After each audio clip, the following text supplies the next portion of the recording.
Guys welcome to my YouTube channel Pathshala में स्वागत है। गाइज हम लोग कल पढ़ रहे थे कि विभिन्न प्रकार के रासायनिक अभिक्रिया हैं। तो गाइज हम लोग लास्ट क्लास में पढ़े थे कि उभय विस्थापन अभिक्रिया है, जिसे हम लोग द्विविस्थापन अभिक्रिया भी बोलते हैं।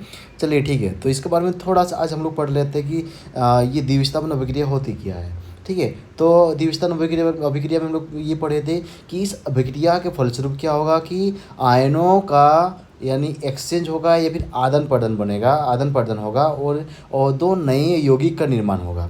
ठीक है, हम लोग को कल इसका डेफिनेशन भी पढ़े थे और साथ में कुछ एग्जाम्पल भी पढ़े थे। ठीक है, जैसे कि अब हम लोग देख सकते हैं कि यहाँ पर इस विस्थापन अभिक्रिया में क्या होता है कि दो यौगिक अपने आयनों का एक्सचेंज करता है, ठीक है, या फिर उसका आदान प्रदान करता है। तो इसके फलस्वरूप जो नया दो यौगिक बनता है, ठीक है, उसे दो नया यौगिक बनता है। इसे हम लोग क्या बोलते हैं, द्विविस्थापन अभिक्रिया कहते हैं। चलिए इसका और एक एग्जाम्पल को आज हम लोग समझते हैं। ठीक है, कल तक तो हम लोग पढ़े थे, जैसे कि अभी ये एग्जाम्पल समझिए, ठीक है, ध्यान से। जैसे कि यहाँ पर हम लोग लेते हैं कि कॉपर सल्फेट, ठीक है, कॉपर सल्फेट का सोल्यूशन में हम लोग अगर क्या करते हैं, हाइड्रोजन सल्फाइड को मिलाते हैं। ठीक है, तो हमें यहाँ पे क्या बनता है, कॉपर सल्फेट के सोल्यूशन में हाइड्रोजन सल्फाइड को मिलाते हैं तो यहाँ पे क्या बनता है, कॉपर सल्फाइड बनता है और सल्फ्यूरिक अम्ल बनता है।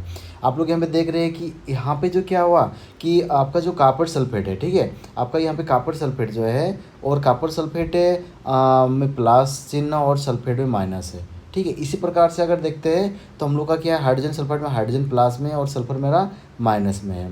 तो यहाँ पे क्या हुआ कि आयन का देखो एक्सचेंज हो गया। आयन का एक्सचेंज कैसे हुआ कि यहाँ पे जो कॉपर है ये कॉपर प्लस में था, ये सल्फर जो सल्फर था ये इसके माइनस में था तो इसके साथ चला गया, और ये जो मेरा सल्फेट है ये मेरा जो माइनस में था और ये हाइड्रोजन प्लस में, तो ये हाइड्रोजन के साथ चला गया। अब यहाँ पे देख सकते हो क्या बन गया, कॉपर सल्फेट बन गया। ठीक है, यहाँ पे क्या बन गया, कॉपर सल्फेट बन गया, कॉपर सल्फर, ठीक है, सल्फर के साथ, और यहाँ पे हाइड्रोजन सल्फेट के साथ बन गया और हाइड्रोजन सल्फाइड बना। ठीक है, तो आपको आया पे यहाँ पे समझ में आ गया होगा। चलिए, ये था मेरा ये क्या पढ़ रहे थे, द्विविस्थापन अभिक्रिया पढ़ रहे थे, क्या द्विविस्थापन अभिक्रिया। तो आज हम लोग पढ़ेंगे क्या आगे अवक्षेपण अभिक्रियाएँ क्या होती है, जिसे हम लोग क्या बोलते हैं, प्रिसिपिटेशन। ठीक है, प्रिसिपिटेशन रिएक्शन बोलते हैं। इसके बारे में हम लोग पहले भी थोड़ा बहुत चर्चा किए थे कि अवक्षेपण क्या होता है। ठीक है, तो ये अवक्षेपण अभिक्रिया जो होती है, इस अभिक्रिया में क्या होती है कि इनमें से कोई भी जो प्रतिफल होगा वो ठोस के रूप में विलयन से क्या हो जाएगा, पृथक हो जाएगा। ठीक है, और ऐसे अभिक्रिया को हम लोग बोलेंगे अवक्षेपण अभिक्रिया। ठीक है, चलिए, तो आपको समझ में आ गया होगा कि अवक्षेपण अभिक्रिया क्या होती है। इस अभिक्रिया में क्या हो जाएगा कि इस अभिक्रिया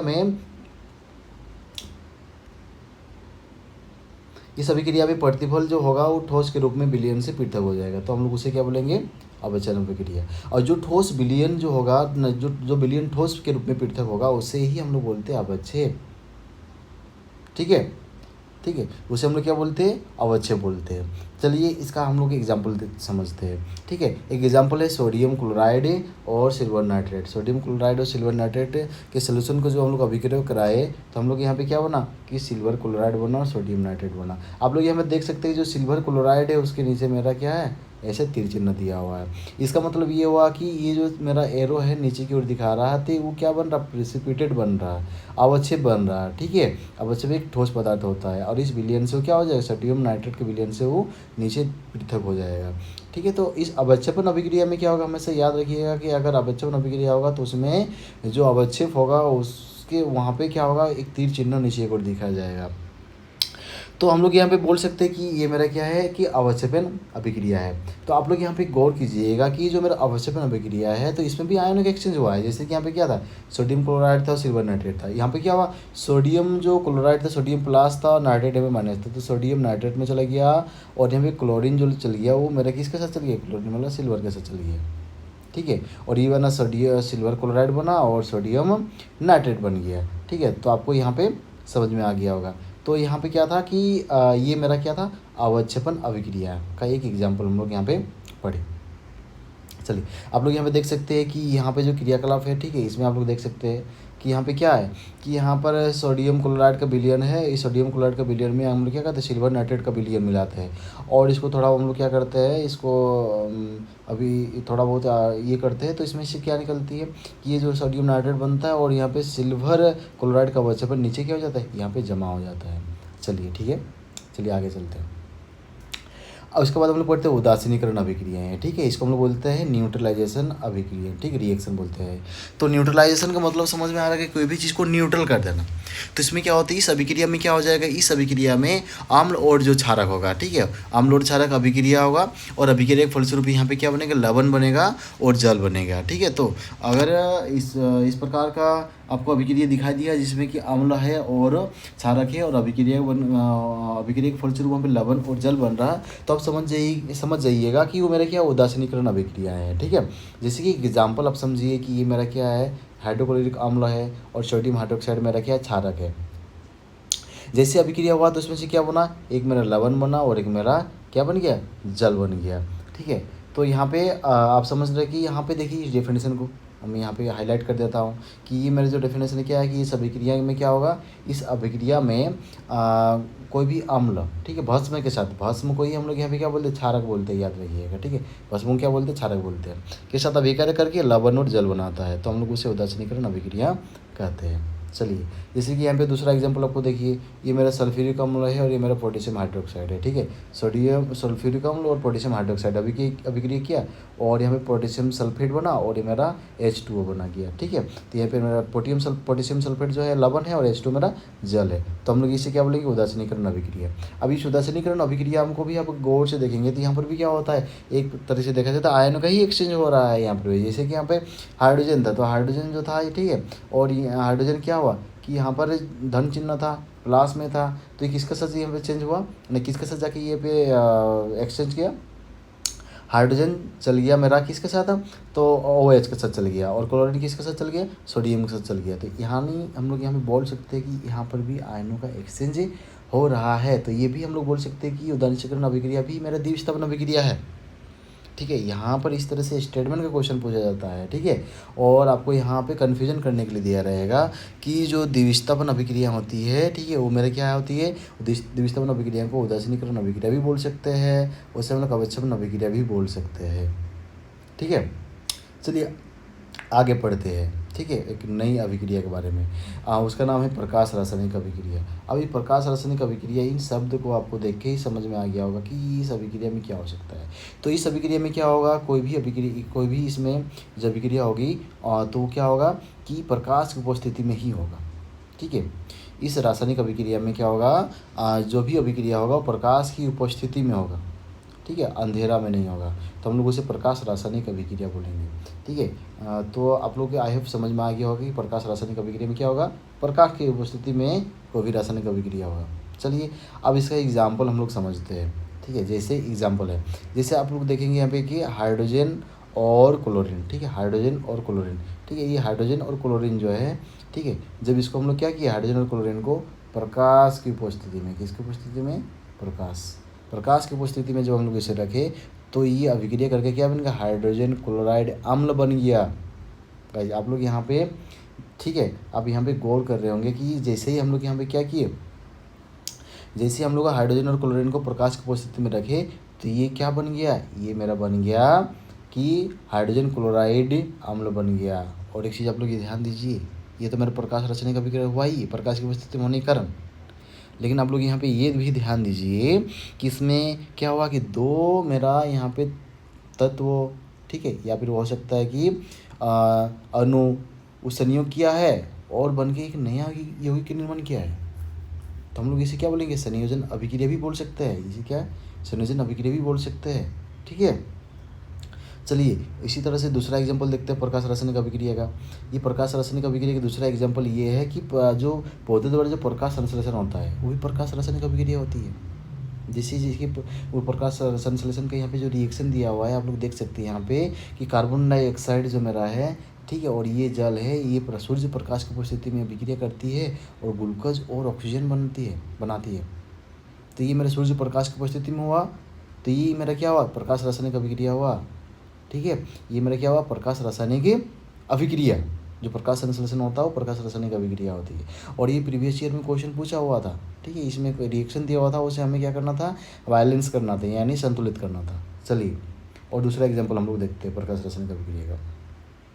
इसी तरह से आप लोग देखेंगे कि प्रकाश रासायनिक अभिक्रिया का एग्जाम्पल देखेंगे कि ये मेरा है कि सिल्वर क्लोराइड और मेरा सिल्वर क्लोराइड, जैसे सिल्वर क्लोराइड को हम लोग प्रकाश की उपस्थिति में रखा तो ये मेरा अभिक्रिया करके क्या बन गया, सिल्वर बन गया और क्लोरीन, और मेरा क्लोरीन बन गया, सिल्वर और क्लोरीन बन गया। आपको याद रखना होगा, जैसे सिल्वर क्लोराइड का जो रंग होता है वो मेरा श्वेत होता है।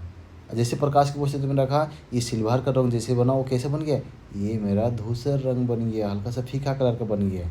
ठीक है, तो आपको यहाँ पे समझ में आ गया होगा। ठीक है, मैं यहाँ पे क्या बताया कि ये जो प्रकाश रासायनिक अभिक्रिया है, ये प्रकाश रासायनिक अभिक्रिया में क्या होता है कि प्रकाश की उपस्थिति में होती है। ये एग्जांपल हम लोग एक देखे कि सिल्वर क्लोराइड, जो प्रकाश की उपस्थिति में रखे तो सिल्वर बना और क्या बना, क्लोरीन बन गया। ठीक है, और हम लोग यहाँ पे क्या पढ़े कि हम लोग यहाँ पर ये पढ़े कि यहाँ पर हम लोग पढ़े कि जो यहाँ पे सिल्वर क्लोराइड का रंग होता है वो क्या होता है कि उसका रंग श्वेत होता है। ठीक है, और जैसे ही प्रकाश की उपस्थिति में अभिक्रिया होती है तो सिल्वर बनता है, उसका रंग क्या होता है, धूसर होता है।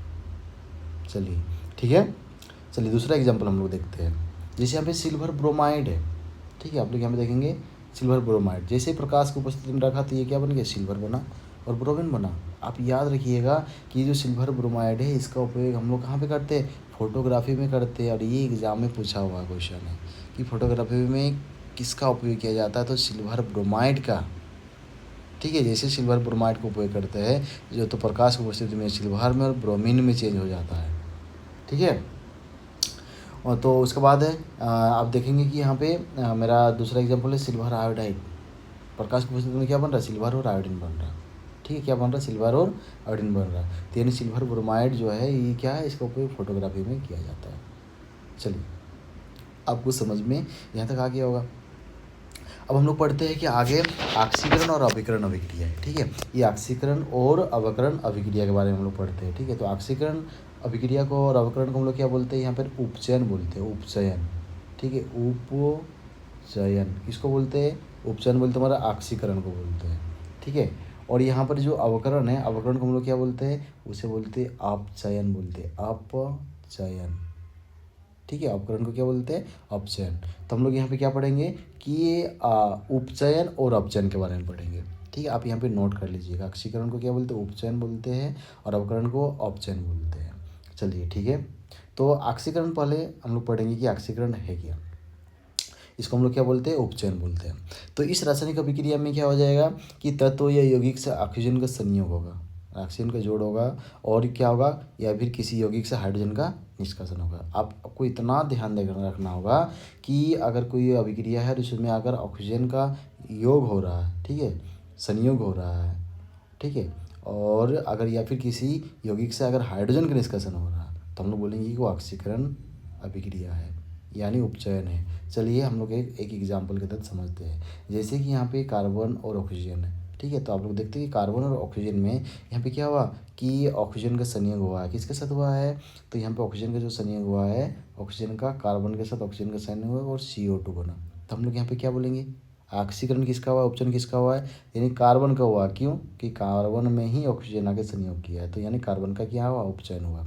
चलिए हम लोग नेक्स्ट एग्जाम्पल देखते हैं। ठीक है, इसी तरह से अगर हम लोग देखते हैं कि सल्फर और ऑक्सीजन, ठीक है, सल्फर और ऑक्सीजन, ठीक है, तो सल्फर को और ऑक्सीजन को जैसे हम लोग अभिक्रिया कराते हैं तो सल्फर डाइऑक्साइड बनता है। यानी ऑक्सीजन किसके साथ यहाँ पे संयोग हुआ, सल्फर के साथ, यानी सल्फर का क्या हुआ है, वो उपचयन हुआ। चलिए आई होप समझ में आ गया होगा। चलिए दूसरा एग्जाम्पल एक समझते हैं। हम लोग क्या बोले थे कि ऑक्सीजन का किसी यौगिक में संयोग होगा या फिर किसी यौगिक से हाइड्रोजन का निष्कासन होगा, तो हम लोग उसे क्या बोलेंगे, उसे हम लोग बोलते हैं कि उपचयन बोलते हैं, फिर ऑक्सीकरण बोलते हैं। ठीक, चलिए तो इस एग्जाम्पल में समझते हैं कि मेरा हाइड्रोजन क्लोराइड है, ठीक है, और मेरा मैग्नीज ऑक्साइड, मैग्नीज डाइऑक्साइड, इस चीज़ को गर्म किए तो मैग्नीज क्लोराइड बना और H2 बना और क्लोरीन गैस बन गया। अब यहाँ पे देख सकते हैं कि यहाँ पे उपचयन किसका हुआ है, ठीक है, यहाँ पे उपचयन किसका हुआ है, तो हम लोग डेफिनेशन में देखेंगे हाइड्रोजन क्लोराइड है, तो हाइड्रोजन क्लोराइड है, ये मेरा हाइड्रोजन क्लोराइड है। आप लोग देख सकते हैं कि हाइड्रोजन क्लोराइड से हाइड्रोजन निष्कासित हो जाता है और क्लोरीन बनता है।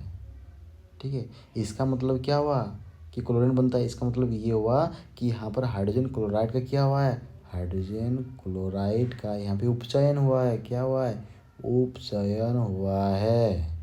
ठीक है, हाइड्रोजन क्लोराइड का क्या हुआ है, उपचयन हुआ है। ठीक है, क्योंकि हाइड्रोजन का क्या हो गया, वहाँ पे निष्कासन हो गया, हाइड्रोजन का क्या हुआ, वहाँ पर निष्कासन हो गया है। चलिए यहाँ तक आपको समझ में आ गया होगा। चलिए और यहाँ पे क्या बोला, मैग्नीज डाइऑक्साइड था, तो हमें यहाँ पे मैग्नीज डाइऑक्साइड जो था, मैग्नीज डाइऑक्साइड से तो ऑक्सीजन हट गया है, ठीक है, और आगे हट गया और मैग्नीज क्लोराइड बन गया है। तो खैर इसके बारे में हम लोग आगे पढ़ेंगे, लेकिन हम लोग फिलहाल अभी यहाँ पे इसमें देखें कि हाइड्रोजन का किसके साथ हाइड्रोजन का निष्कर्षण हुआ, तो क्लोरीन, हाइड्रोजन क्लोराइड से। तो हाइड्रोजन क्लोराइड का क्या हुआ यहाँ पे, उपचयन हुआ। चलिए आया यहाँ पे आपको समझ में आ गया होगा, ठीक है। हाइड्रोजन क्लोराइड का क्या हुआ, यहाँ पे उपचयन हुआ। आगे हम लोग पढ़ते हैं अवकरण, और हम लोग इसे क्या बोलते हैं, अवकरण को क्या बोलते हैं, अवकरण को हम लोग यहाँ पे बोलते हैं कि इसे अपचयन बोलते हैं। क्या बोलते हैं, इसे अपचयन। अवकरण को हम लोग क्या बोलते हैं, अपचयन बोलते हैं, अपचयन, ठीक है, अवकरण। जस्ट क्या है कि उपचयन का उल्टा है, यानी ऑक्सीकरण के जस्ट ये मेरा क्या है, उल्टा है। तो इसमें हम लोग देखते हैं कि इस अभिक्रिया में क्या होता है। तो अवकरण अभिक्रिया में होती है कि इसमें क्या होता है कि इस रासायनिक अभिक्रिया में किसी तत्व हो या फिर यौगिक के साथ हाइड्रोजन का संयोग होगा। याद रखिए कि इसमें क्या होगा, इसमें हाइड्रोजन का संयोग होगा, ठीक है, हाइड्रोजन का क्या होगा, संयोग होगा, या फिर किसी यौगिक से क्या होगा, ऑक्सीजन का निष्कासन होगा। किसका, ऑक्सीजन का निष्कासन होगा, ठीक है। तो इस डेफिनेशन से आपको ये पता होगा। जस्ट ये मेरा क्या है कि ये मेरा ऑक्सीकरण से उल्टा है, ठीक है। इसमें मेरा क्या होता है, हाइड्रोजन का संयोग होगा है और ऑक्सीजन के यहाँ पर क्या होता है, निष्कासन होता है। चलिए अब इसको हम लोग एग्जाम्पल के तहत समझते हैं, तो आपको क्लियरली हो जाएगा।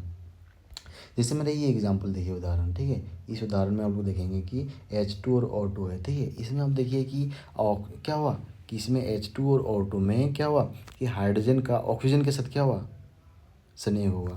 हाइड्रोजन का ऑक्सीजन के साथ हम लोग बोलेंगे यहाँ पर, इस पर यहाँ पर क्या हुआ, यहाँ पे अवकरण, अवकरण किसका हुआ है, तो अवकरण यहाँ क्या हुआ कि हाइड्रोजन का संयोग हो जाना। तो यहाँ पे ऑक्सीजन का यहाँ पे क्या हुआ, ऑक्सीजन के साथ यहाँ पे क्या हो रहा, ऑक्सीजन के साथ हाइड्रोजन का क्या हो रहा, हाइड्रोजन का संयोग हो जा रहा, ठीक है। तो यहाँ पे जब यहाँ पे ऑक्सीजन पर हाइड्रोजन का संयोग होना जुड़ जा रहा, तो हम लोग बोलेंगे कि इसमें क्या हो रहा, तो इसमें हो रहा है कि ऑक्सीजन का यहाँ पर क्या हो रहा है, O2 का अवकरण हो रहा है, यानी यहाँ पर O2। काफ़ी कन्फ्यूजन क्वेश्चन, आप लोग बोलेंगे यहाँ पे तो ऑक्सीजन भी तो हाइड्रोजन के साथ संयोग हो रहा है। हाँ हो रहा है, तो उस समय हम लोग क्या बोलेंगे, उस टाइम बोलेंगे कि अगर ऑक्सीजन से संयोग हो तो हाइड्रोजन को वहाँ पे क्या हो रहा है, अवकरण होगा। अगर ऑक्सीजन हाइड्रोजन के साथ संयोग हो रहा है तो हाइड्रोजन का हम लोग क्या बोलेंगे उस टाइम, कि उसका वो ऑक्सीकरण हो रहा है।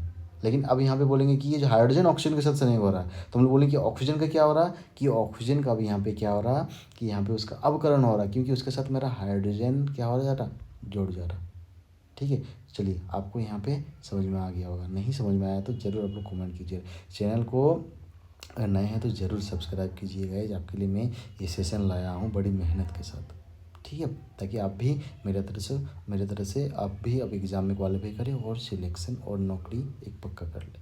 चलिए आगे बढ़ते हैं। इसी तरह से एग्जाम्पल और देखिए, इस एग्जाम्पल में देखिए इसमें क्या हुआ कि हाइड्रोजन और क्लोरीन, ठीक है, ये प्रकाश रासायनिक अभिक्रिया भी पढ़े थे हम लोग, याद रखिएगा, ठीक है। तो हाइड्रोजन और क्लोरीन को जो प्रकाश की उपस्थिति में रखते हैं तो ये हाइड्रोजन क्लोराइड बनता है। इसमें क्या हुआ, देखिए हाइड्रोजन का क्या हुआ कि यहाँ पे हाइड्रोजन के यहाँ पे क्या हुआ, क्लोरीन, हाइड्रोजन का क्लोरीन के साथ क्या हो गया, मिक्स हो गया और हाइड्रोजन क्लोराइड बना है। तो हम लोग बोलेंगे क्या यहाँ पे, किसका यहाँ पे अवकरण हुआ है, तो यहाँ पे बोलेंगे कि यहाँ पर क्लोरीन का अवकरण हुआ है, क्योंकि क्लोरीन के साथ हाइड्रोजन जगह क्या हुआ है, क्लोरीन के साथ हाइड्रोजन जगह मिक्स हुआ है, यानी हाइड्रोजन का संयोग होना, अवकरण। और ये हाइड्रोजन किसके साथ संयोग हुआ है, तो हाइड्रोजन क्लोरीन के साथ हुआ है, ठीक है। तो यहाँ पे ये मेरा क्या हो गया, ये मेरा अवकरण हो गया। चलिए आपको समझ में आ गया होगा। आगे देखते हैं, आगे मेरा क्या है कि अब हम लोग पढ़ते हैं दूसरा अभिक्रिया के बारे में, ठीक है। और इसी तरह से ये भी एग्जाम्पल भी देख लेते हैं, क्योंकि इसका एक एग्जाम्पल बड़ी इंपॉर्टेंट होता है। जैसे कि इस एग्जाम्पल को समझेंगे, इसमें भी क्या हुआ है, देखिए इस एग्जाम्पल में देखिए कि इस एग्जाम्पल में आपका जो कॉपर ऑक्साइड है, ठीक है, उसके साथ जब हाइड्रोजन को यूज करते हैं तो यहाँ पे क्या बन जा रहा है, कॉपर अलग हो जा रहा है और H2O बन जा रहे हैं यहाँ पे। यानी यहाँ पे क्या हो जा रहा है इस अभिक्रिया में, यहाँ पर आप लोग ध्यान से देखिए, इस अभिक्रिया को ध्यान से देखिए, ध्यान से, ठीक है। कॉपर यहाँ पे CuO से ऑक्सीजन निष्कासित हो गया और कॉपर बन गया। और ये ऑक्सीजन के निष्कासन को क्या बोलते हैं, ऑक्सीजन का अगर किसी यौगिक से तत्वों से निष्कासन हो रहा है, ठीक है, अगर ऑक्सीजन का निष्कासन अगर हो रहा है तो हम लोग उसे क्या बोलेंगे, ऑक्सीजन के निष्कासन होने से हम लोग उसे अवकरण बोलेंगे। क्या बोलेंगे, अवकरण बोलेंगे, ठीक है। तो यहाँ पर ऑक्सीजन का तो यहाँ पे बोलेंगे कि किसका अवकरण हुआ है, तो यहाँ पे CuO का अवकरण हुआ है, कॉपर ऑक्साइड का, क्योंकि कॉपर ऑक्साइड से ऑक्सीजन निष्कासित हो गया और मेरा बन गया क्या, मेरा बन गया कॉपर बन गया। तो ये मेरा कॉपर का क्या हुआ है, यहाँ पे कॉपर ऑक्साइड का क्या हुआ है, कॉपर ऑक्साइड का मेरा हुआ है यहाँ पर अवकरण हुआ है, ठीक है, या फिर हम लोग उसको क्या बोलते हैं, अपचयन हुआ है। चलिए आपको यहाँ तक समझ में आ गया होगा। चलिए ठीक है, आगे देखते हैं। आगे हम लोग एक नया पढ़ते हैं जिसको हम लोग बोलेंगे कि रेडॉक्स अभिक्रिया। ठीक है, क्या बोलेंगे हम लोग, रेडॉक्स अभिक्रिया के बारे में पढ़ते हैं। ठीक है, अभी रेडॉक्स अभिक्रिया क्या होती है, ठीक है। तो चलिए रेडॉक्स अभिक्रिया क्या होता है। रेडॉक्स अभिक्रिया में क्या होता है कि ऑक्सीकरण और अवकरण दोनों साथ साथ में होगा। इसमें क्या होगा, रेडॉक्स अभिक्रिया में ऑक्सीकरण और अभिकरण दोनों क्या होगा, साथ साथ में होगा। ठीक है, उसे हम लोग क्या बोलेंगे, रेडॉक्स अभिक्रिया बोलेंगे। रेडॉक्स में क्या हो जाएगा कि इसमें ऑक्सीकरण भी होगा और अवकरण भी साथ साथ में होगा, दोनों साथ साथ में होगा। ठीक है, ऑक्सीकरण और अवकरण जो होगा ये मेरा दोनों क्या होगा, साथ साथ में होगा। तो हम लोग उसे क्या बोलेंगे, रेडॉक्स अभिक्रिया बोलेंगे। एग्जाम में तो यहाँ से पूछता है क्वेश्चन रेडॉक्स से कि इनमें से कौन सा रेडॉक्स है। ठीक है, एग्जाम में हमको क्वेश्चन पूछता है कैसे कि किसका ऑक्सीकरण हुआ, किसका अवकरण हुआ है, यानी किसका उपचयन, किसका अपचयन, ठीक है, कौन सा रेडॉक्स अभिक्रिया है।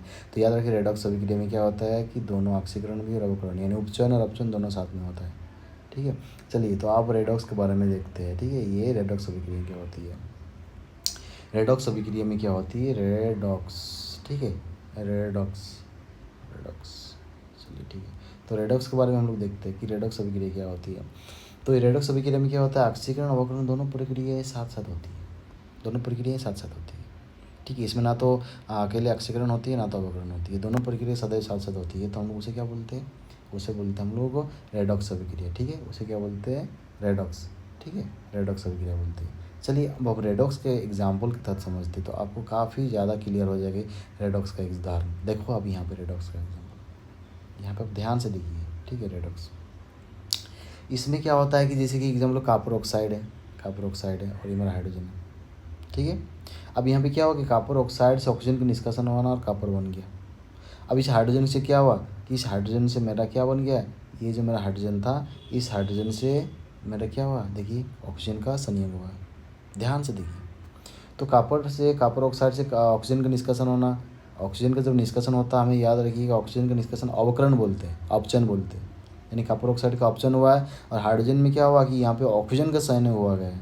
ठीक है, और जैसे ऑक्सीजन का संयोग होता है हम लोग उसे क्या बोलते हैं, उसे हम लोग बोलते हैं, उसे उपचयन बोलते हैं। उपचयन को ही हम लोग ऑक्सीकरण बोलते हैं। चलिए अब यहाँ पे दोनों हो गया, ऑप्शन भी और ऑप्शन भी। यहाँ पर क्या हुआ, नीचे वाले जो कॉपर ऑक्साइड था इसका हमारा क्या हुआ है, अपचयन हुआ है, अपचयन, अपचयन हुआ है। ठीक है, अपचयन हुआ है। और ऊपर वाला का क्या हुआ है, अपचयन हुआ है, उपचयन हुआ है। ठीक है, चलिए आपको समझ में आ गया होगा अपचयन और उपचयन के बारे में। दूसरा एग्जाम्पल लेते हैं। ठीक है, दूसरा एग्जाम्पल यहाँ पे देखिए, देखिए यहाँ पे इस चीज़ को यहाँ पे बताया गया है। ठीक है, कि कौन किसका क्या हो रहा है। ठीक है, कॉपर ऑक्साइड से क्या हो रहा है, यहाँ पर ऑक्सीजन का निष्कासन हुआ तो ये अवकरण हुआ, हाइड्रोजन के ऑक्सीजन का संयोग हुआ तो ये मेरा ऑक्सीकरण हो गया। चलिए आपको अच्छी तरह से समझ में आ गया होगा। इसी तरह से इस क्वेश्चन इस एग्जाम्पल में समझेंगे। इसमें क्या हुआ है, इसमें आप समझेंगे कि H2S जो है ना, H2S, अब H2S में क्या हो गया, H2S से यहाँ पर H2S से हाइड्रोजन का यहाँ पे क्या हो गया, हाइड्रोजन का निष्कासित हो गया। हाइड्रोजन का क्या हो गया, यहाँ पे हाइड्रोजन का निष्कासन हो गया और हाइड्रोजन का निष्कासन होकर क्या बन गया, सल्फर बन गया। अब देखिए क्लोरीन के साथ हाइड्रोजन का संयोग हो गया और क्लोरीन के साथ हाइड्रोजन का संयोग हो गया तो ये अवकरण हो गया। हम लोग ये डेफिनेशन में क्या पढ़े थे कि अगर किसी भी रासायनिक अभिक्रिया में तत्व यौगिक से अगर ऑक्सीजन का संयोग होता है, हाइड्रोजन का निष्कासन होता है तो उसे हम लोग ऑक्सीकरण या फिर उपचयन बोलते हैं। ठीक है, और अवकरण में क्या पढ़े थे, अगर किसी तत्व यौगिक में से, ठीक है, वहाँ पे अगर ऑक्सीजन का निष्कासन और हाइड्रोजन का संयोग होता है तो हम लोग उसे क्या बोलते हैं, अवकरण बोलते हैं, या फिर हम लोग उसे क्या बोलते हैं, अपचयन बोलते हैं। चलिए आई होप इसको आपको अच्छी तरह से समझ में आ गया होगा। चलिए आगे हम लोग पढ़ते हैं। ठीक है, अब हम लोग एक टर्म है कि ऑक्सीकरक एवं अवकरक। ऑक्सीकरक अवकरक जस्ट मेरा क्या है कि ऑक्सीकरक में क्या होता है, ऑक्सीकरण नहीं है, देखिए ऑक्सीकरण अलग होते हैं और ऑक्सीकारक अलग होता है। ठीक है, और अवकरण और अवकरक अलग होता है। हम लोग क्या बोलते हैं कि अगर किसी पदार्थ में ऑक्सीजन का संयोग होता है तो ऑक्सीकृत हो जाता है। ठीक है, अगर किसी भी पदार्थ से ऑक्सीजन का संयोग होता है तो हम लोग ऑक्सीकृत हो जाता है वो। ठीक है, अगर उसके विपरीत अगर उसमें ऑक्सीजन का निष्कासित होता है तो हम लोग बोलते हैं वो अवकृत हो जाता है। ठीक है, अब आप समझ, अगर कोई पदार्थ है और उस पदार्थ पर क्या होता है कि अगर ऑक्सीजन प्राप्त करती है तो हम लोग उसे बोलते हैं कि ऑक्सीकृत हो गया। अगर इसी तरह से किसी पदार्थ से अगर ऑक्सीजन का निष्कासन हो जाता तो हम लोग उसे क्या बोलते हैं कि वो पदार्थ अवकृत हो गया। ठीक है, तो अगर पदार्थ ऑक्सीजन प्राप्त करता है तो वो उसे ऑक्सीकृत होना, ऑक्सीजन के लिए तो ऑक्सीकृत, और अगर ऑक्सीजन का निष्कासित तो हो गया कि अवकृत होता है। तो आप लोग यहाँ पे समझेंगे कि यहाँ पर जो है आपको समझ में आ गया होगा कि यहाँ पर ऑक्सीकृत और अवकृत। आपको देखिए मैं आपको अच्छी तरह से हाईलाइटेड कर दे रहा हूँ, ठीक है। जिस पदार्थ का मेरा क्या होता है, जिस पदार्थ का ऑक्सीकरण होता है वो अवकृत कहलाता है, और जिस पदार्थ का अवकरण होता है वो ऑक्सीकृत कहलाता है। आप देखिए यहाँ पे आप लोग कन्फ्यूजन होंगे, ठीक है, आप यहाँ पे कन्फ्यूजन हो जाएंगे कि जिस पदार्थ का ऑक्सीकरण होता है, मतलब ऑक्सीकरण का मतलब क्या होता है, ऑक्सीकरण मतलब कि ऑक्सीजन का उसमें मिल जाना, ठीक है, उसे अवकरक बोलते हैं। ऑक्सीजन का मिल जाने से अवकरक बोलते हैं, ठीक है, रिड्यूसिंग एजेंट बोलते हैं। और जिस पदार्थ का अवकरण होता है, अवकरण को इसको बोलते हैं जिसमें क्या हो जाएगा कि आपका ऑक्सीजन का निष्कासन हो जाएगा। ऑक्सीजन का निष्कासन हो गया तो हम उसे क्या बोलेंगे, उसे बोलेंगे अवकरण बोलेंगे, ठीक है, अवकरण। आपको यहाँ पे ध्यान से, मतलब उसका अवकरण नहीं, उसे ऑक्सीकारक बोलेंगे, ठीक है। आपको यहाँ पे समझ में आ गया होगा कि यहाँ पे क्या है, कि यहाँ पर क्या हो रहा है, अवकरक क्या होता है और मेरा क्या है, ऑक्सीकारक क्या होता है। तो अवकरक हम लोग किसे बोलेंगे, तो ऑक्सीकरण को ही क्या बोलेंगे, अवकरक बोलेंगे, ठीक है, ऑक्सीकरण को ही अवकरक बोलेंगे, और मेरा अवकरण को ही क्या बोलेंगे, ऑक्सीकारक बोलेंगे। चलिए आपको यहाँ तक समझ में आ गया होगा, ठीक है। आपको यहाँ पर समझ में आ गया होगा कि ऑक्सीकरण को ही क्या बोलेंगे, ऑक्सीकरण को ही अवकरक बोलेंगे, ठीक है, और अवकरण को ही मेरा क्या बोलेंगे, ऑक्सीकारक बोलेंगे। याद रखना है इस बात को, ठीक है, काफ़ी ज़्यादा इंपॉर्टेंट है। चलिए हम लोग आगे देखते हैं। जैसे यहाँ पर ऑक्सीजन का हाइड्रोजन के साथ मिल जाना, ऑक्सीकृत होना, ठीक है। इसी तरह से आप लोग देख सकते हैं रेडॉक्स अभिक्रिया का और भी एग्जाम्पल है। आप लोग यहाँ पे ये देख सकते हैं कि रेडॉक्स का और भी एग्जाम्पल है, ये बहुत सारा और एग्जाम्पल है, ठीक है। अब हम लोग देखते हैं कि दैनिक जीवन में ऑक्सीकरण और अवकरण यानी उपचयन और अपचयन का क्या देखेंगे, उपचयन और अपचयन का यहाँ पे कुछ एग्जाम्पल, ठीक है। आप लोग देखेंगे कि जैसे भोजन का पचना, ये भोजन का पचना भी मेरा क्या है, भोजन का पचना, भोजन कब पचती है, जब उसमें ऑक्सीजन का संयोग होता है। ये किसका, ठीक है, ऑक्सीजन का संयोग होता है। तो ये मेरा कौन सा ऑक्सीकरण है, ठीक है, ये मेरा कौन सा है, ये मेरा ऑक्सीकरण हो रहा है यहाँ पर, ठीक है। कि यहाँ पे देखिए इस एग्जाम्पल को देखिए, भोजन में मेरा क्या होता है, ग्लूकोज होता है। अब उसमें ऑक्सीजन की उपस्थिति में क्या वो क्या होता है, वो टूटता है और दूसरा सरल यौगिक में बन जाता है, तो और फिर कार्बन डाइऑक्साइड जल और ऊर्जा हमें प्राप्त होती है। ऑक्सीजन की उपस्थिति में हुआ तो ये मेरा कौन सा हुआ, तो ये ऑक्सीजन की उपस्थिति में ऑक्सीजन का संयोग होगा ना, तो ये ऑक्सीकरण हुआ। इसी तरह से आप लोग देखेंगे कि भोजन का दुर्गंध होना, ठीक है, मतलब विकृत गंधी का जिसको बोलते हैं, ठीक है, भोजन का दुर्गंधित होना, ठीक है, भोजन का दुर्गंधित होना। तो ये कब होती है भोजन का दुर्गंधित, बासी भोजन आप लोग देखे होंगे कि जैसे बासी भोजन होता है उसमें से कुछ स्मेल आने लगता है, ठीक है, और स्वाद अप्रिय हो जाता है। तो ये कब होता है, जब हम लोग उसे लंबे समय तक खुला छोड़ देते हैं तो उसमें से ऑक्सीजन को क्या कर लेता है, संयोग कर लेता है, और वो क्या हो जाता है, वो ऑक्सीकृत हो जाती है। और ऑक्सीकृत हो जाती है तो हम लोग बोलते हैं कि उसमें से कुछ स्मेल आने लगा और उसका स्वाद में भी अप्रिय हो जाता है, ठीक है। तो हम लोग उसे क्या बोलते हैं कि वो एक प्रकार से विकृत गंधिका है। ये भी याद रखिए, विकृत गंधिता बोलते, विकृत गंधिता, विकृत गंधिता, ठीक है, विकृत गंधिता, विकृत गंधिता, विकृत गंधिता, विकृत गंधिता को क्या बोलते हैं, वो भोजन का दुर्गंधित होना को ही विकृत गंधिता बोलते हैं, ठीक है। अब अगर विकृत गंधिता है, इसको ठीक करना है हमें, ठीक है, यानी भोजन का दुर्गंध होना को ठीक करना है, तो हम लोग उसको क्या करते हैं, इसका कुछ उपाय है, ठीक है। आज जो कि एग्जाम में ये सब पूछा जाता है, आपको काफ़ी ज़्यादा इंपॉर्टेंट है, ठीक है। हम लोग इसे क्या करते हैं, वसायुक्त भोजन पदार्थ जैसे सिट्रिक अम्ल, लेसोथीन, जिसे एंटासिड कहते हैं, याद रखिएगा, एंटासिड पूछा जाता है। इसका उपयोग क्या किया जाता है, भोजन को ऑक्सीकृत होने से बचाने के लिए हम लोग इसका उपयोग करते हैं, ठीक है, ताकि भोजन हमारा जल्दी ख़राब ना हो, इसे एंटाऑक्सीडेंट बोलते हैं, ठीक है। जो सिट्रिक अम्ल या लेसिथिन जो अभी होता है, ठीक है, एंटाऑक्सीडेंट का उपयोग करते हैं। और दूसरा उपयोग तो आप लोग जानती है कि यहाँ पे फ्रिज का उपयोग किया जाता है, ठीक है, आप इसको उपयोग कीजिएगा जैसे कि रेफ्रिजरेटर वगैरह सबका, तो इससे भी ऑक्सीकरण रुक जाता है। या फिर भोजन को बायोरेज वाला बर्तन में रखेंगे तो फिर भी रुक जाता है। तो आपको यहाँ पे ये क्वेश्चन आप समझिए कि यहाँ से क्वेश्चन पूछ सकते हैं, ठीक है। और पूछा हुआ क्वेश्चन है एंटीऑक्सीडेंट की भोजन को दुर्गंधित होने से बचाना या फिर ऑक्सीकृत होने से बचाना, एंटी एसिड का मिलाना, ठीक है। इसी प्रकार से जैसे एग्जाम्पल आप लोग देखेंगे कि यहाँ पर एग्जाम्पल देखेंगे कि ये संचारण, संचारण भी क्या होता है, संचारण भी होता है कि जब हम लोग कोई भी चीज़ ऑक्सीजन को संयोग कर लेता है तो वो पदार्थ संचारित हो जाता है। जैसे लोहे के जंग लगना, ठीक है, वो भी क्या होता है, ऐसे नमी वायु में छोड़ देंगे से क्या हो जाता है। और ये जनरली क्या धातु और धातु के अंतर्गत आगे हम लोग देखेंगे संचारण के बारे में, ठीक है, इसी प्रकार से जो दहन की प्रक्रिया है, ये दहन जो होता है ये भी क्या होता है, ऑक्सीकरण ही है, क्योंकि ये ऑक्सीजन की उपस्थिति में ही क्या होती है, हमें पता है कि ऑक्सीजन की उपस्थिति में ये जलती है। कोई भी जो कंबेशन होती है वो ऑक्सीजन की उपस्थिति में ही होती है। चलिए, आई होप आपको समझ में आ गया होगा। चलिए, आज का सेशन हम लोग यहीं तक लेते हैं।